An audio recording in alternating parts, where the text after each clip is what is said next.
O processo da independência brasileira, cujo primeiro passo foi a Inconfidência Mineira, seguido da abertura dos portos, é marcado por uma série de fatores econômicos, políticos e sociais.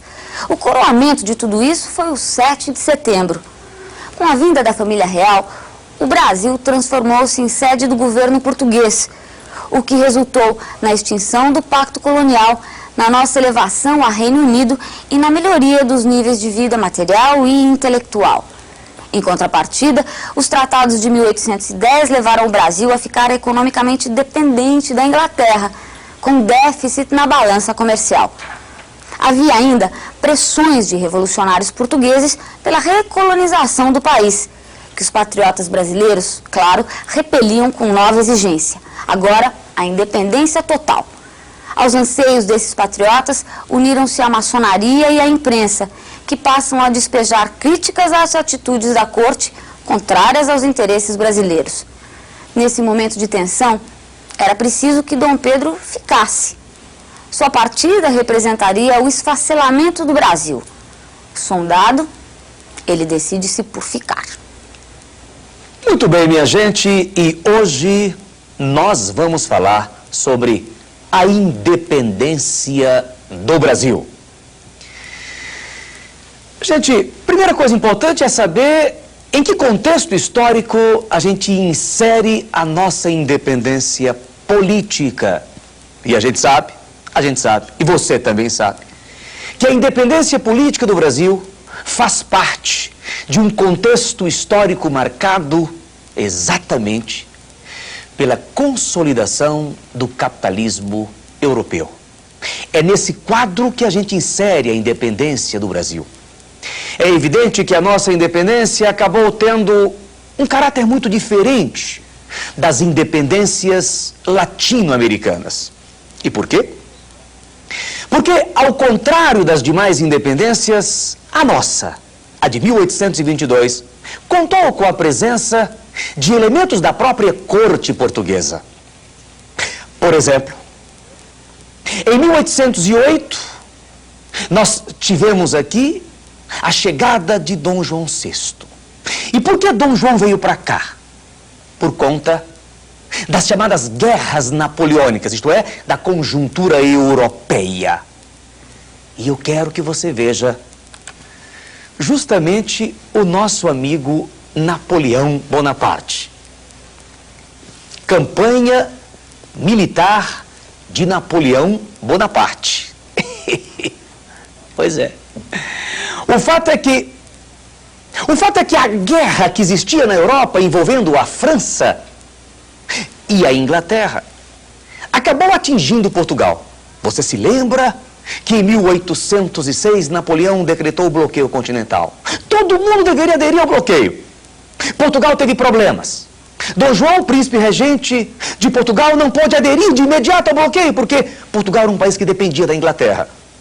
Então, meus amigos, a saída de Dom João foi aceitar a proposta dos ingleses de Lord Strangford, no sentido de transferir a corte portuguesa para o Brasil.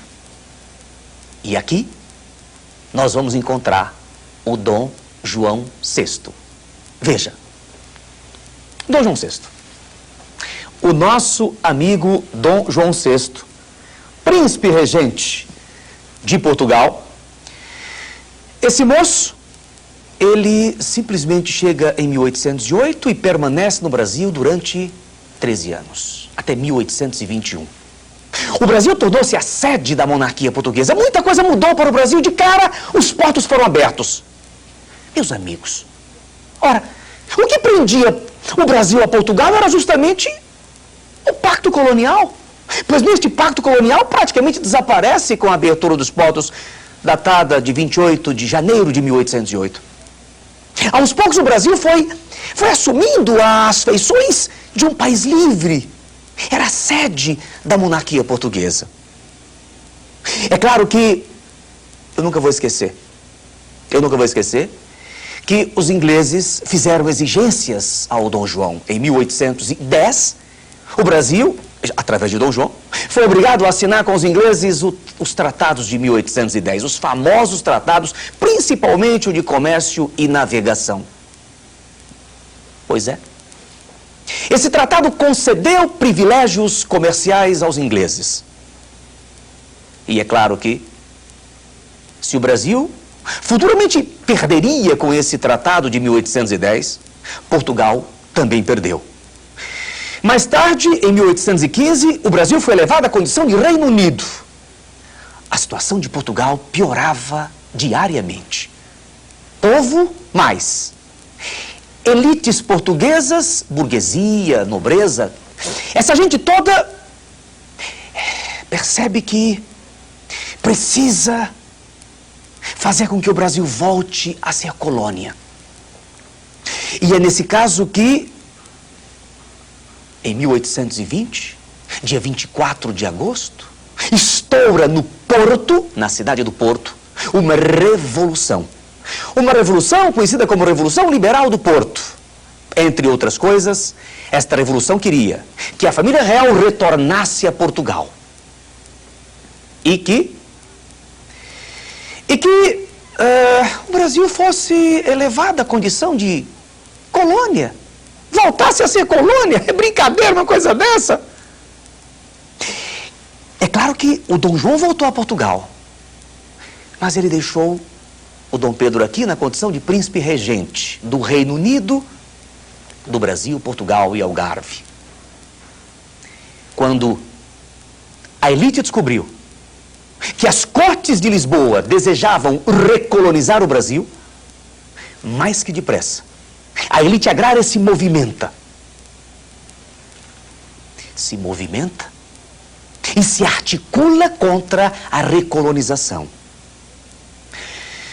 É evidente que era preciso que esta articulação fosse nacional, para impedir a fragmentação política do país, do Brasil.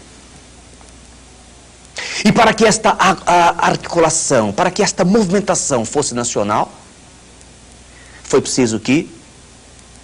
foi necessário manter o Dom Pedro no Brasil. As cortes queriam que o Dom Pedro voltasse. A elite, através da maçonaria, apresentou ao príncipe um abaixo-assinado contendo 8.000 assinaturas, ao que tudo indica, falsas. Interessante, né? É. A maioria era falsa. Pedindo para que o príncipe ficasse no Brasil, para que o Dom Pedro não voltasse a Portugal, porque se o Dom Pedro voltasse, a elite perderia o controle da independência.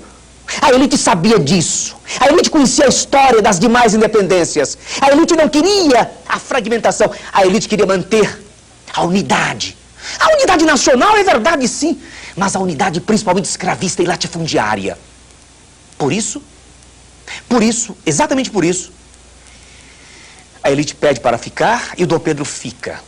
E que articula tudo isso é José Bonifácio de Andrada e Silva. Veja o homem. Veja o homem. José Bonifácio de Andrada e Silva,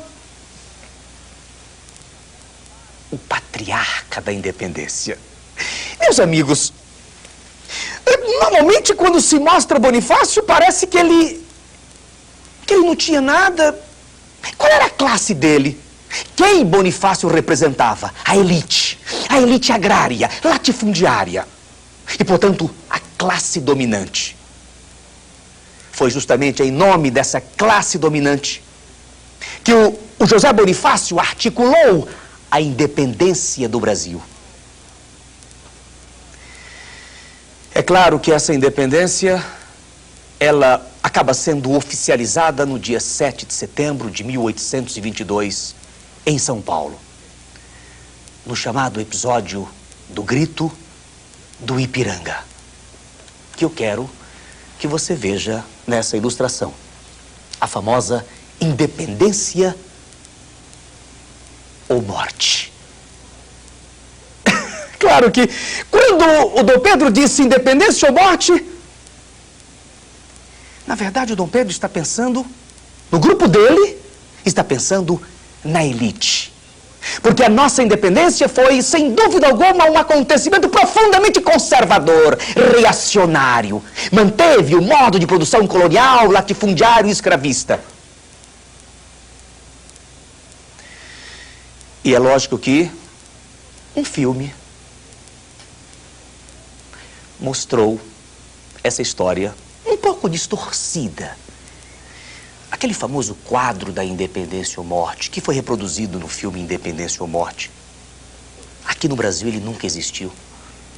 Trata-se de uma cópia de uma batalha francesa que não tem nada a ver com a nossa história. Basta dizer que Dom Pedro não estava montado num cavalo branco, mas sim numa mula que ele usou para subir a Serra do Mar. Pois é, há muito o que se falar sobre a história do Brasil. Vamos ver o resumo do que disse? Vamos lá. Contexto de consolidação do capitalismo, ameaça de recolonização pelas cortes de Lisboa, interesse da elite agrária, papel da maçonaria e de Dom Pedro. E para vocês, até a próxima.